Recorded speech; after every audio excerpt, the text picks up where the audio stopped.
Holy crap, look! And it was a perfect triangle just floating across the sky, way up there.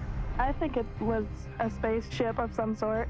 Aliens, first thing that I thought, but it scared the heck out of me. There's a lot of talk about the Tic Tac actually being U.S. technology. And that is very interesting to me because you ask the pilots and they say there is no possibility that that could be a technology we've made. If something doesn't look right, we have to revise the way we think about reality, you know? Jacques, in discussing, he started talking about some of these materials that he had from UAP. Why would somebody alter magnesium? And it doesn't sound like something you would go throwing around a beach in Brazil. When people claim they know what this is about, whether it's some kind of fraud or it's some kind of mechanism, my eyes just roll. You either don't know what you're talking about or you're lying. I can't tell you what's going on, but I can tell you this. If we ever figure it out, it's going to change the world.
I'd say there's a couple hundred of these slides in here. We could just go through them one after the other and just look at images.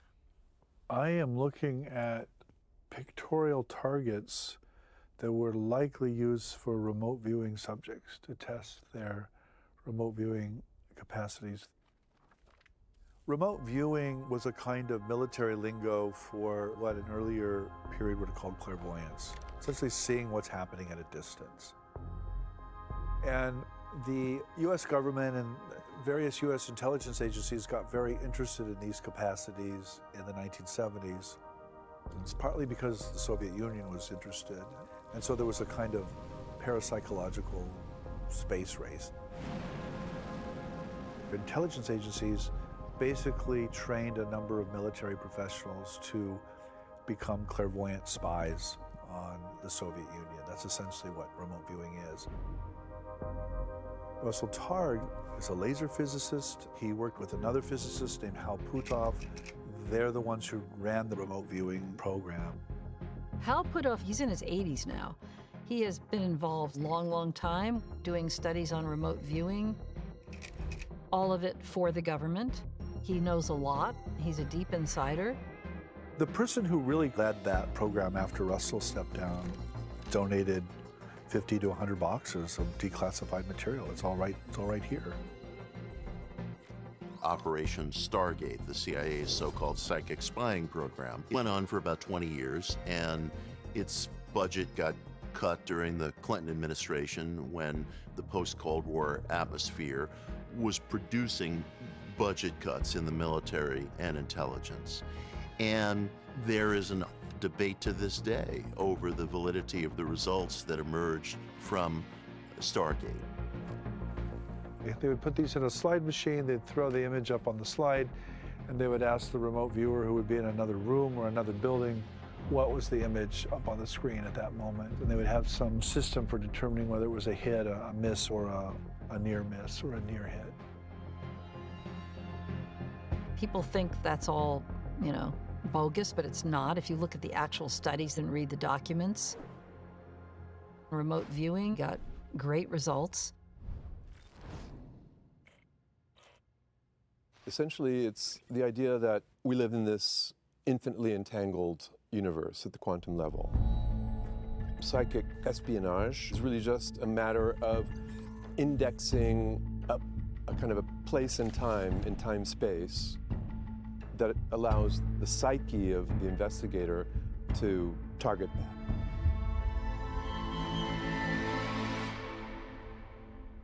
I'm Hal Putoff from Stanford University, PhD in quantum electronics. Remote viewing, in the old days, used to call remote viewing ESP. That is the ability of people to sense things or to pick up information from remote locations or hidden locations and so on. I wasn't particularly interested in the topic. It was only because there's an individual who had demonstrated the ability to, quote, see inside a device, the very high-tech magnetometer at Stanford University. And so this fellow by the name of Ingo Swann was asked to demonstrate his ability, and he did. It's absolutely amazing. To me as a physicist, I can't imagine, anything like this occurring. Well, suddenly the CIA descended on my doorstep, and they said, "Oh, have we been looking for you?" And I said, "Why?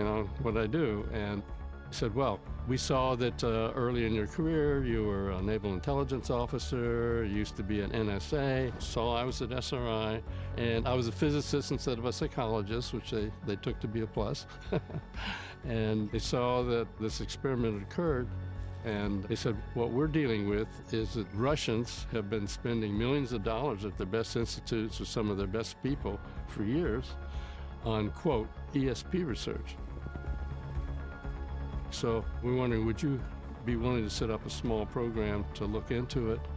So I founded the program in '72. And it turned out there were remote viewers who were able to see into hidden places and remote locations with some degree of accuracy. I mean, not 100%, but more than an ordinary physicist could seemingly account for. And so we agreed to do a series of experiments. Here, the experiment is repeated, this time with Putoff as a sender. This is the drawing that Geller has made to correspond to the target object. As you can see, he is quite elated about getting the right answer. Here in the laboratory notebook, on the left side of the page, you see the original target, and on the right, Geller's responses. This is not a collection of correct answers out of a long series of correct and incorrect responses. This is actually the total run of pictures in a series. It is interesting that there is often a mirror symmetry. I was at SRI before them working on the ARPANET, which became the Internet. SRI had machine number 2 on the Internet, okay? So it was a significant place at the time in software development for what became, the Internet. The director of our branch came into my office, closed the door, and said there is a proposal to do parapsychology research at SRI. He said, "Let me draw you a picture." And he went to my whiteboard and he drew a scale. On one side, he put a big cube and he wrote $100 million, which was his budget. And then he put a little dot here that said $1 million, which was a research that Putoff and Targ wanted to do parapsychology.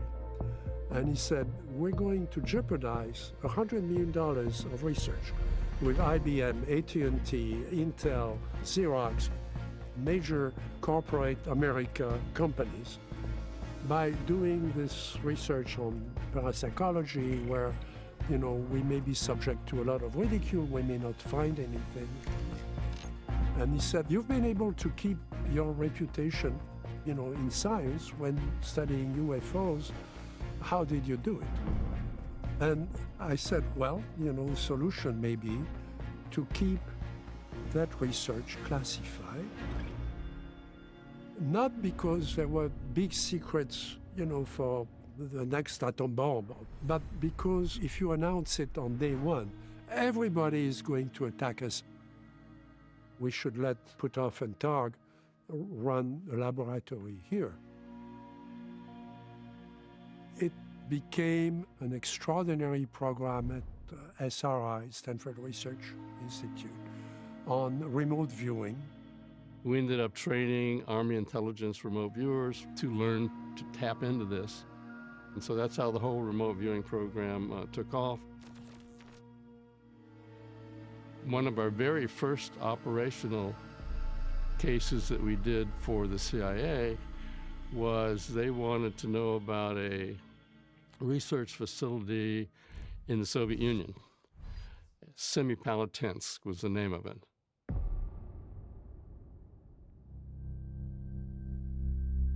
We had no idea what was there, but we had a really good remote viewer. So we just gave him coordinates and said, tell us what you see there.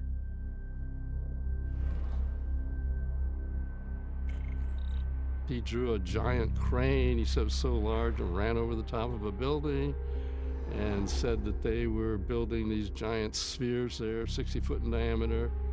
And so he gave a really terrific description, and turned out the information was really quite accurate. So the CIA spent a week having him wander through this facility in the Soviet Union, describing everything he saw.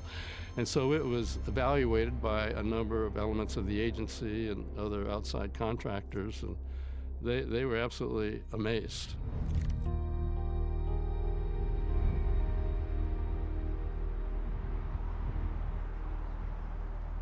That was a major thing. Another critical one was that there was a Libyan pilot who flew Soviet airplanes, and he was going to turn the plane over to us.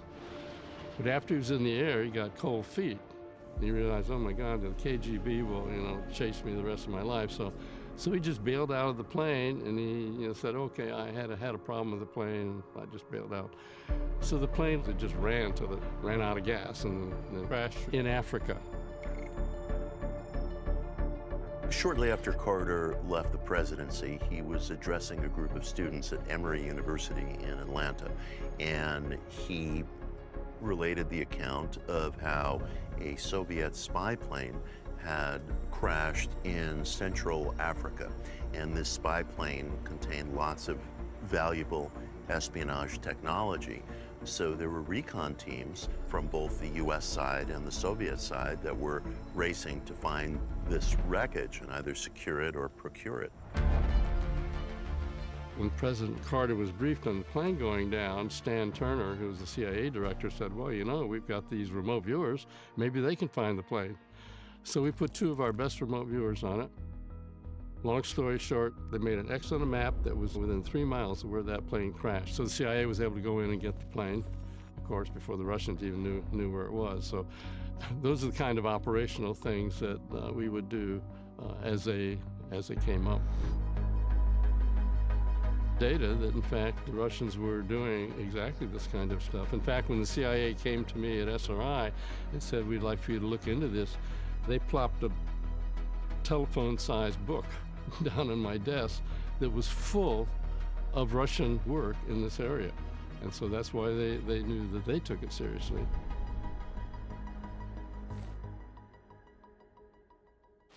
Afterwards, Carter was subjected to mockery, the notion that you could believe that this remote viewing program had actually produced actionable intelligence was held up to ridicule. But of course, Carter is a nuclear engineer. He's speaking from a place of informed inquiry. He is at the top level of executive oversight. He has access to the information. This is obviously an informed account.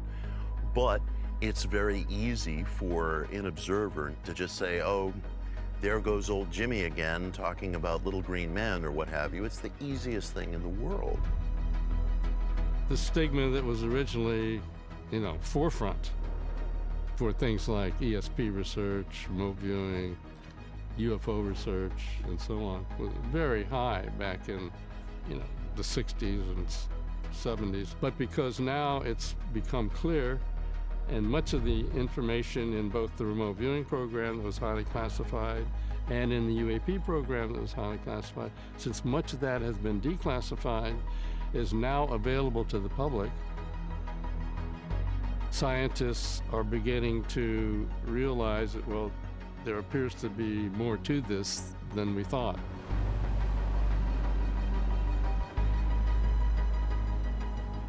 When people say that the government had no interest in UFOs and UAP, we think, well, we know that they were interested in psychic abilities and experimenting with LSD and psychedelics and all sorts of weird and wonderful things from decades ago. Why wouldn't they be interested in UFOs and UAP?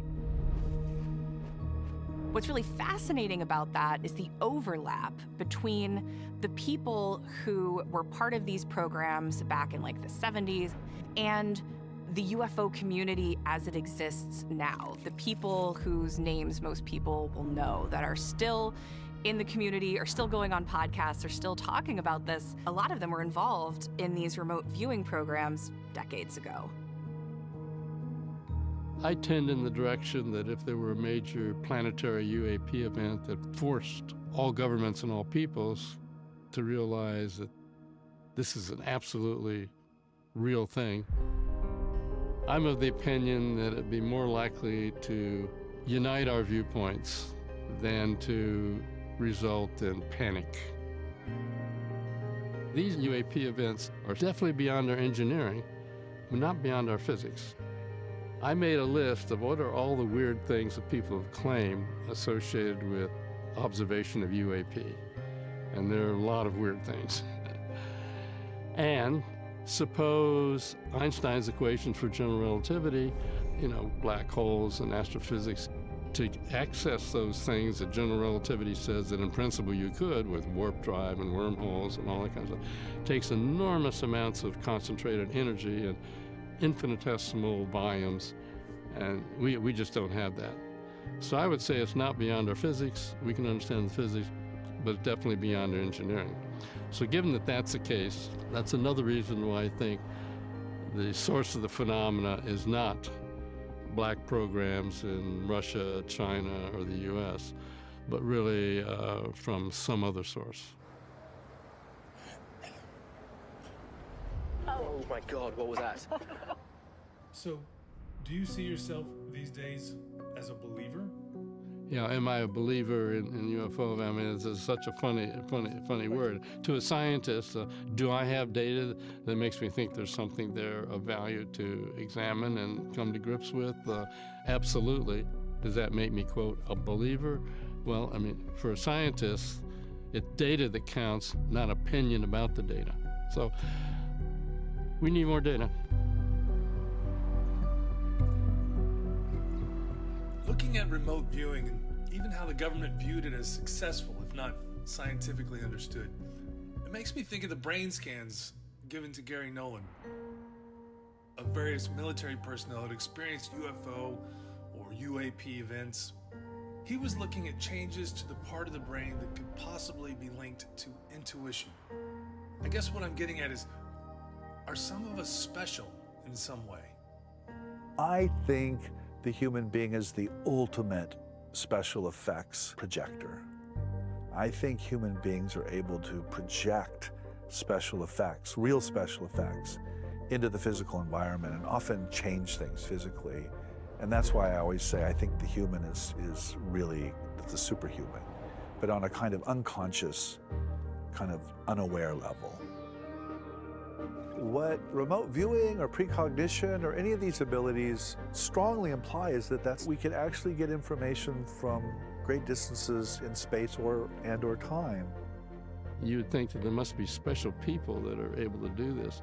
In fact, what we found was it's sort of a bell curve. So just like with athletic ability or music ability, everyone seems to have this to some degree. I mean, you got superstars at one end of the bell curve and duds at the other end, but to some degree, anyone could be trained. Well, okay, that's, what do you do with that? I mean, that radically shifts what you think a human being is. And I think that's why it's resisted. If you study religion, you know, there are a number of what I would call universals in the sense that they happen everywhere as far as we can see back. And one of the most common religious rituals is divination, the ability to know what's going to happen before it happens.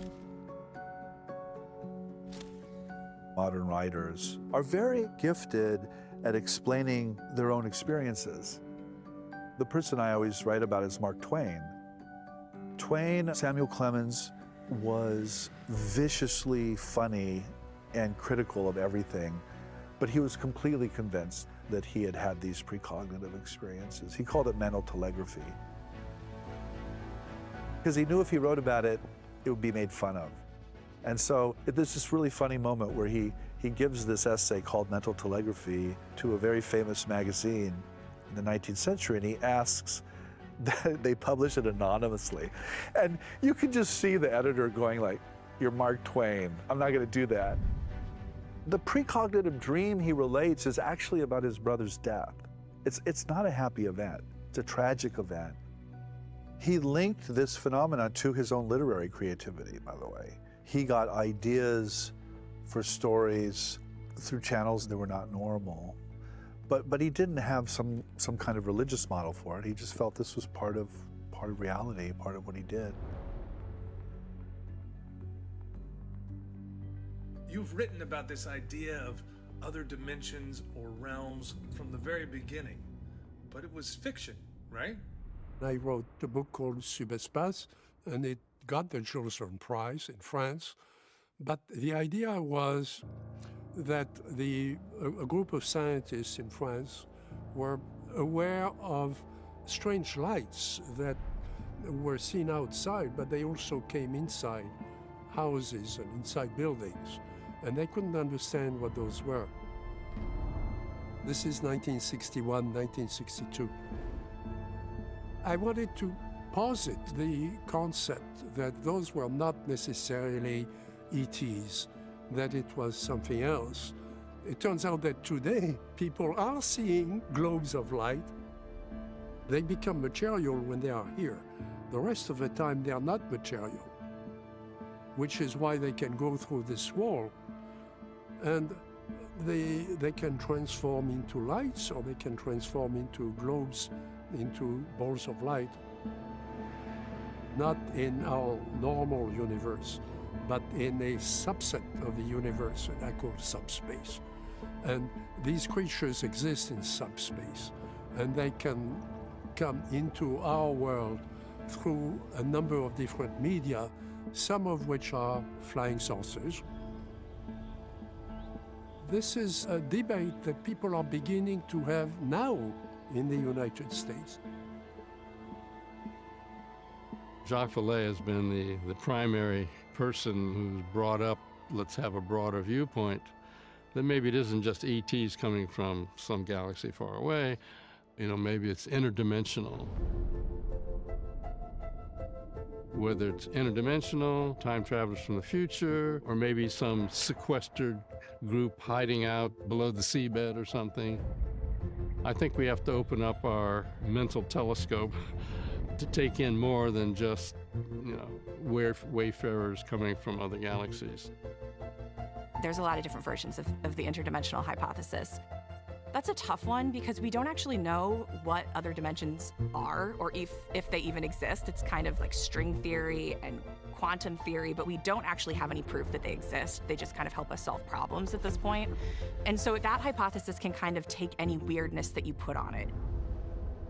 I was studying advanced physics for a PhD, and the advanced physics says there are more than 4 dimensions. You know, there are more than just time and space. And there may be other universes. I mean, this is classical physics. It's not science fiction. They don't relate it to UFOs, but maybe they should, you know, at some point. I think that actually one of the biggest secrets about the UFO phenomenon is that it's not about craft and technology, that the people who know the most about it and have been doing this the longest, the thing that they're actually interested in is consciousness and human potential, that those are the things that they care about the most.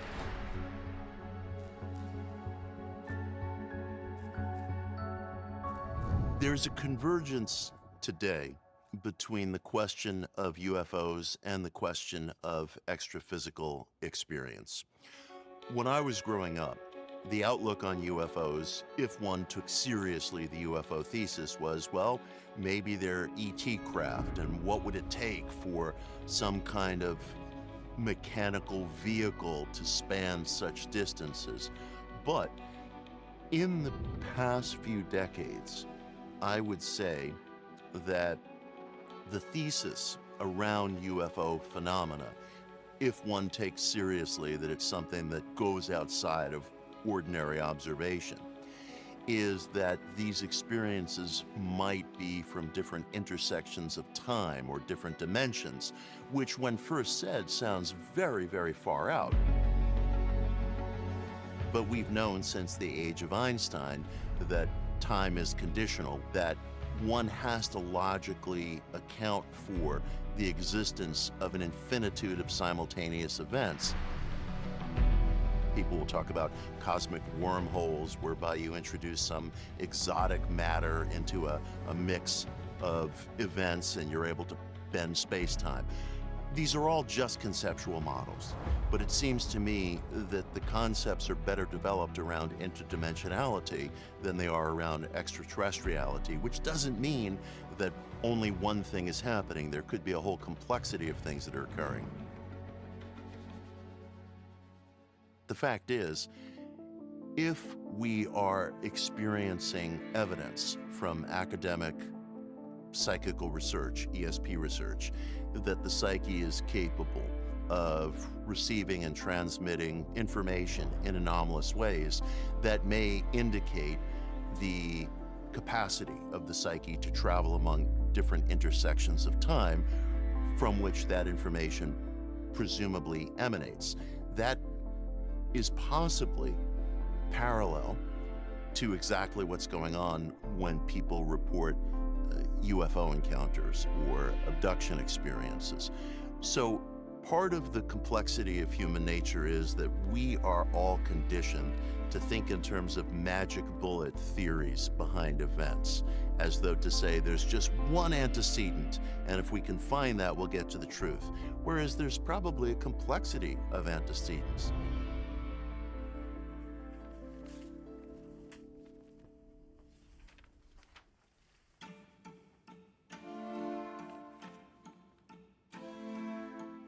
I was very into space. I wanted to go to the moon. I wanted to be with NASA, every bit of that. In college, I started out in astrophysics, but then I spent a summer working in the hospital or in the operating room as an orderly, and I really fell in love with taking care of patients. My dad, of course, was a globally renowned neurosurgeon, and so I knew how much he loved working with patients, and he loved neurosurgery. In the back of my mind, I thought, well, I'll go to medical school, but I'm not going to go into neurosurgery. That lasted until I did a neurosurgery rotation for 2 weeks, and I fell in love with it. And, I've never looked back. You go in, and in one day, with your hands, you try to affect someone's life for the better.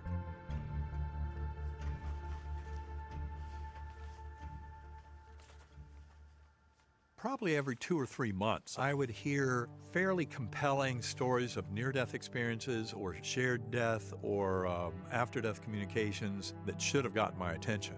But I kept dismissing them, thinking, no, that's wishful thinking. We don't have any way of proving that. No, we don't seem to have memories of past lives. I don't know that I believe in reincarnation.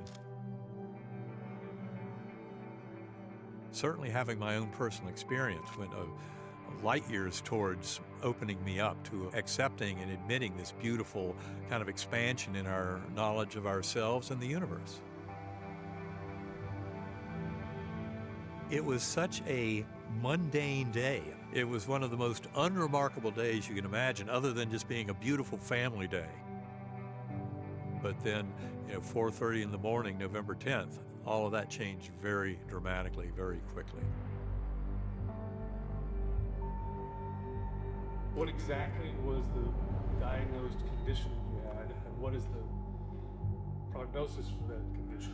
Well, I had, it was a gram-negative bacterial meningoencephalitis, basically the worst kind of meningitis to have. For E. coli meningitis, the numbers are well up there, over 50% for the people who die from it. But it's especially bad for people who, for example, spend a week in coma, like I did.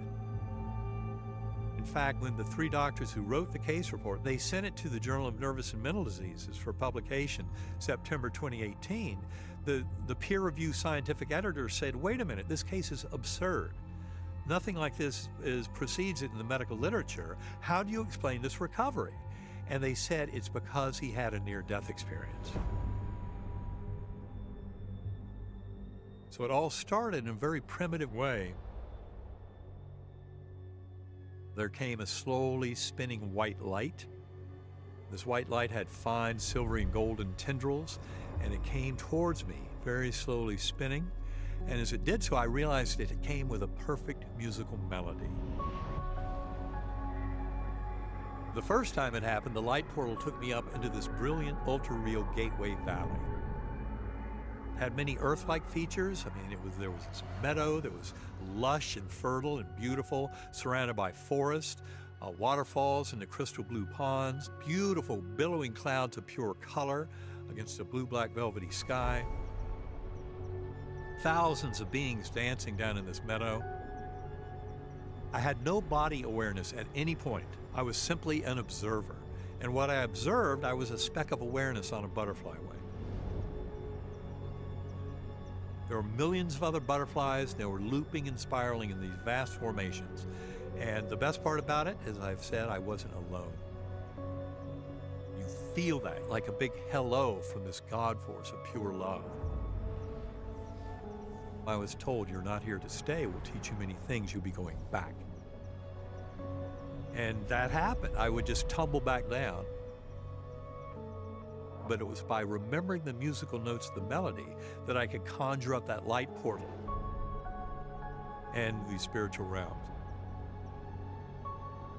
What is your first memory coming out of the coma?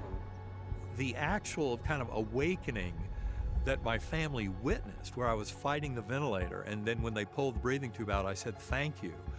I have only the vaguest glimmer of a memory of that, although my youngest sister, Phyllis, who was there, told me I did very shortly, like literally within 10 or 20 minutes of the breathing tube coming out.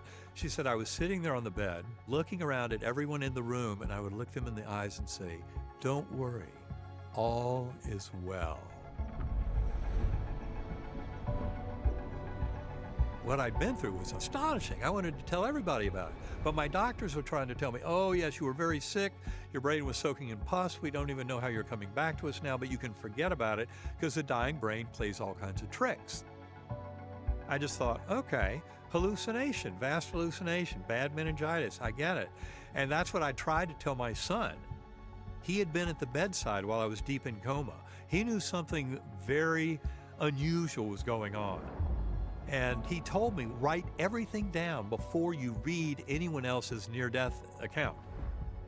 So I forced myself. I didn't read any near-death experiences, and I just wrote down about 20,000 words over 5 to 6 weeks of my memories of my deep experience.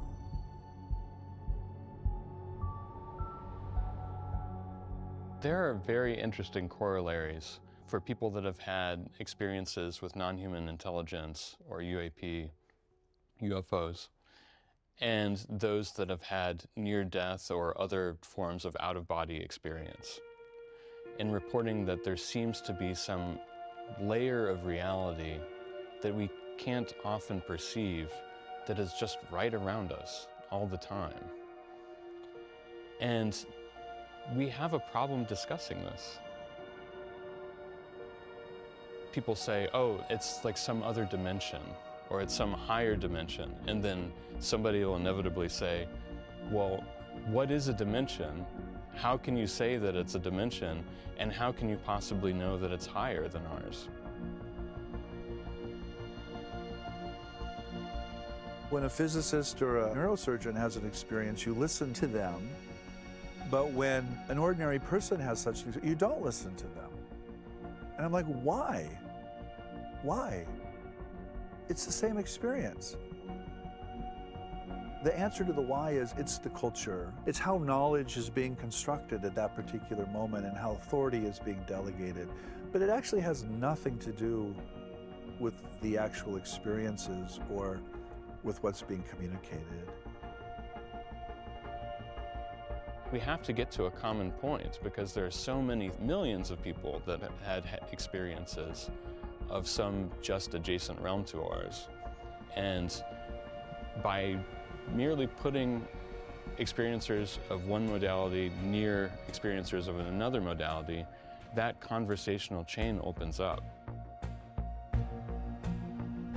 The near-death experience is of interest to those of us who are involved in examining these edgy topics in human function. Some of the cases are very famous and known, and some of them are absolutely staggering. For example, someone who is blind from birth, never saw anything. During a cardiac arrest, describes the experience of lifting out of the body and seeing things, and then describing them in detail. I mean, as a physicist, I can't even imagine. In principle, I would think, well, unless your brain has been, processed to interpret optical images, I mean, I can't even imagine how that could occur, but that was pretty compelling.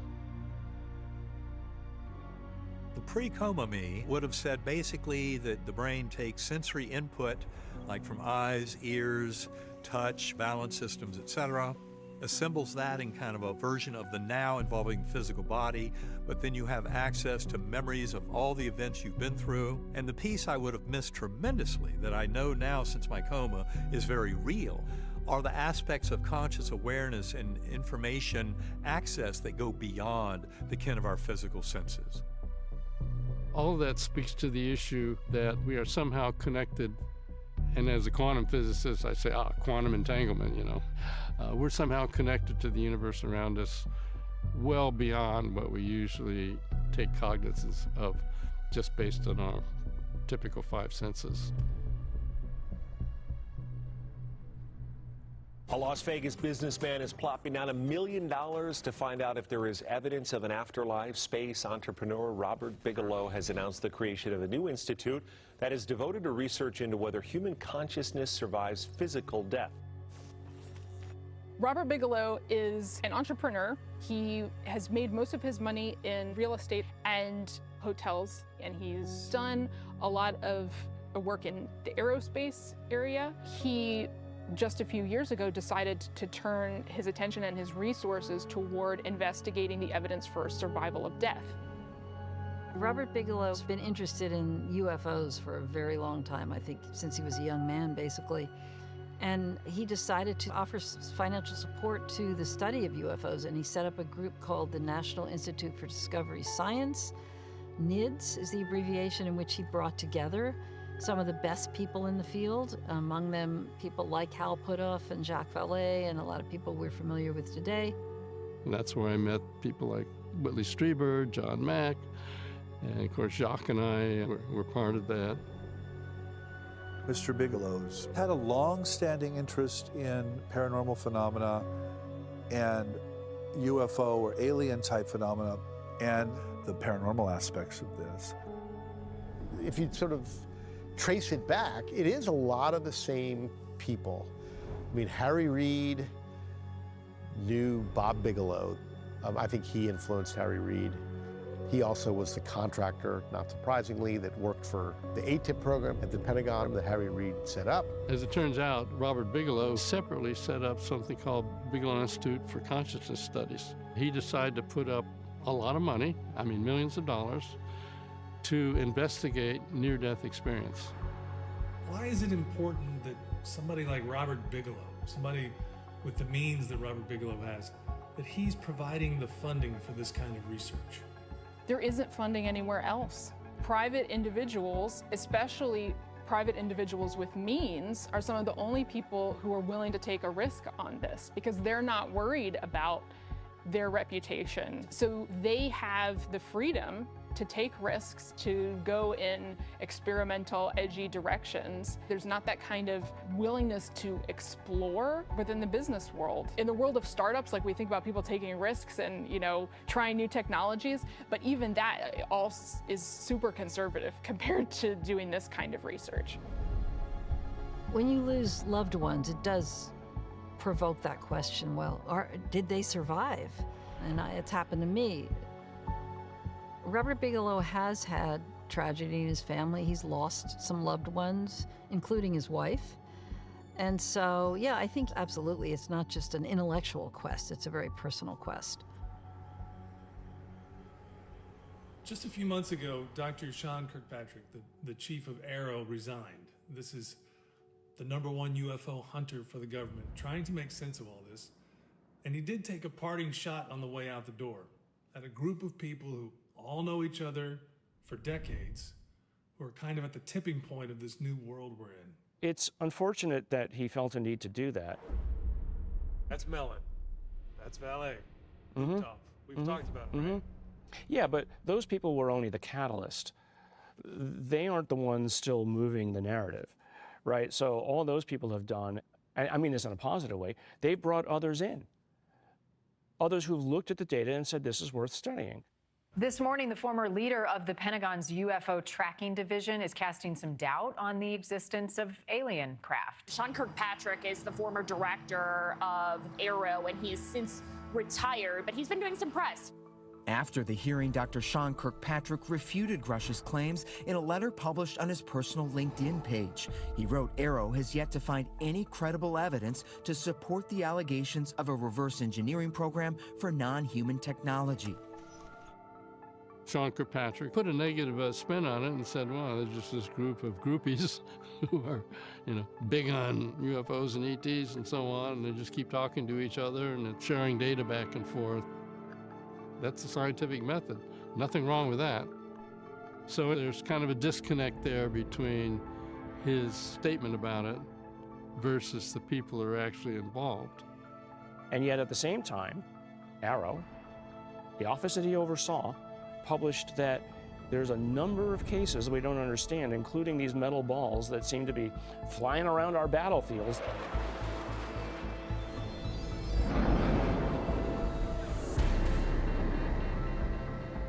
And they say, we can't figure it out, but we're going to tell you it's not ET, because we haven't proven it. But it's still moving in ways that we don't know how to do it. What else do you call it?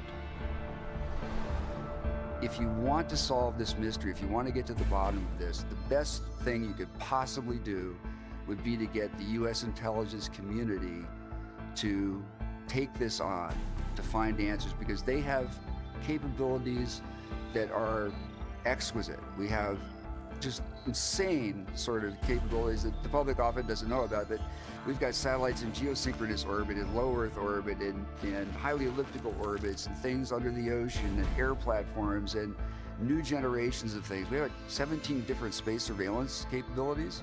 Nobody in the science world has capabilities like that. And I think that gives us hope that within our lifetimes we may really get to the bottom of this.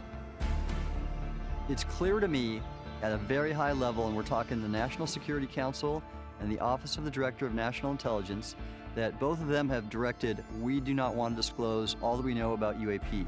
So that is reflected in the latest AARO report, for example, and what Sean Kirkpatrick is now saying and coming out. I'm sure he has some alignment or association with those two offices. It seems to me that he is part of the disinformation campaign. And it's clear the government does not want to disclose. Well, they can say it's not a UFO because maybe they've identified it. And they know that what it is, right?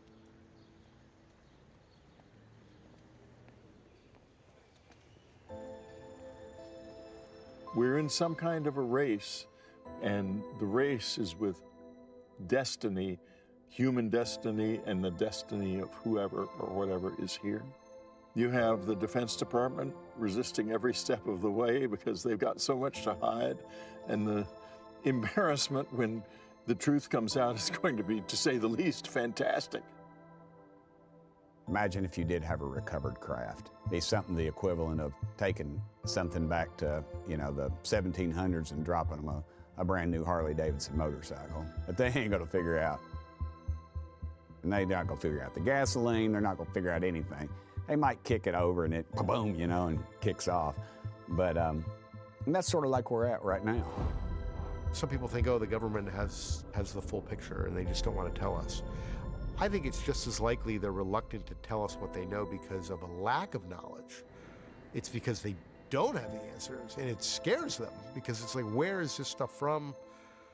We don't really know. I have classified military information on this captured flying saucer that's fully intact, fully functional. Can you say anything Yes, else? There's a limit. I got to be very careful. Can we go all the way to the limit? Well, that's pretty much the limit, and I got to be careful. Regardless of what happens in Washington, D.C. with the disclosure narrative, and who knows where that's going to go, the cat has been let out of the bag.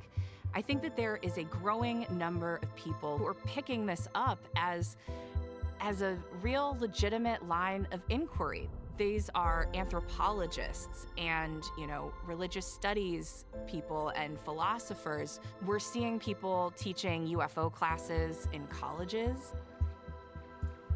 And so this is a brand new world.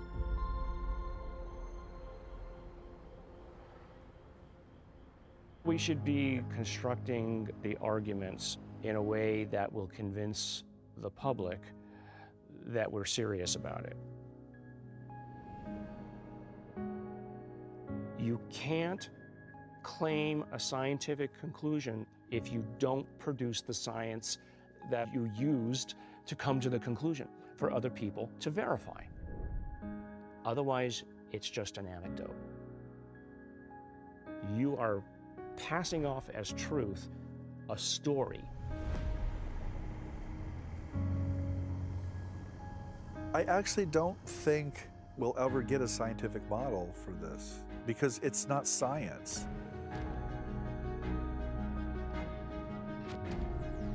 We can go outside right now and I can try to prove to you that there are stars in the sky, and you'll just look at me like, you're crazy. And if we couldn't go out at night, if we were bound to noon, you would win the argument every single time. So it's actually the context that matters. It's not me telling you there are stars in the sky. You won't ever believe me because there's no way to go out at night in that model. And so that's really what we need. We need a way to go out at night and look at the stars, and we just don't have that yet. Science is restricted to the sun, to cognitive reason and the senses. And this is about altered states that we don't actually know how to study because they don't follow those rules. It may be that all of these experiences, whether it's a UFO encounter, whether it's so-called poltergeist activity, whether it's a near-death experience, or reflections or snapshots in a certain sense of this extra physical field in which the psyche participates. From my perspective, it's a very exciting time because we're experiencing not only the mainstreaming of the UFO thesis, but the conversation around UFOs and the conversation around the psychical or the extra-physical are starting to converge. And that's a hallmark of our time.